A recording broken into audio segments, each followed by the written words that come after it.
is doing right now. And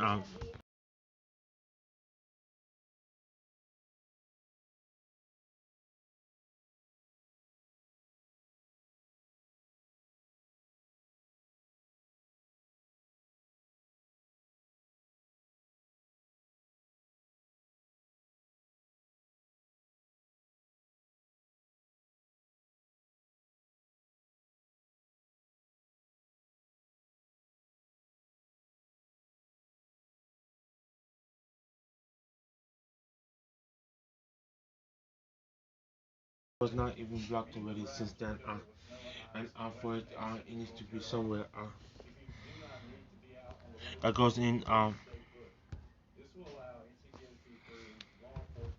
Storm. Kathy, we're going to start with you. First of all,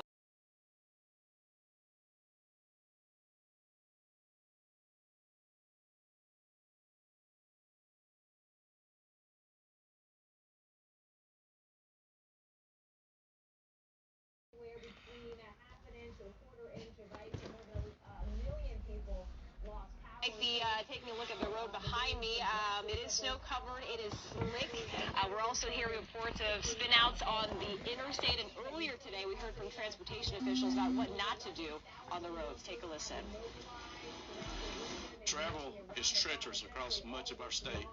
Many of the routes are covered with snow and ice in western and central North Carolina.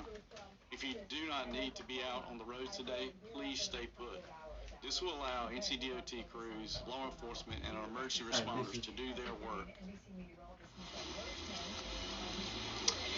And Alex, we should point out that severe ice events like this one, it's pretty rare for the Charlotte area. The last one was back in December of 2002, where some spots got anywhere between a half an inch to a quarter inch of ice, and more than a million people lost power. So we'll see how the day progresses, but those power outage numbers are slowly starting to creep up. But Duke Energy, that utility company, telling us that more than 11,000 workers have been mobilized throughout the region. They've been working around the clock essentially all week long ahead of the storm, and they're also pulling from different resources, workers from Texas and Oklahoma, as they gear up for the next couple of hours, Alex. Okay, we've got to focus on what's going on behind you. Thank you so much. As we bring in NBC meteorologist Michelle Grossman, who's talking about this big storm. I mean, it is far from over yet, so where's it heading?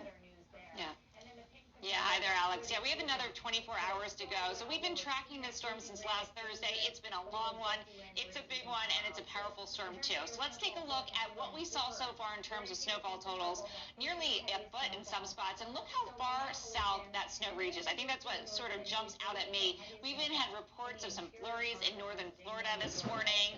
And we also have those severe storms in southern Florida. So really just a really volatile, complex system that we continue to track. So as we zoom in a little closer here, where you see those darker colors, the pinks, the purples, that's where we saw the most snowfall. So we're going to continue to track that snow, of course.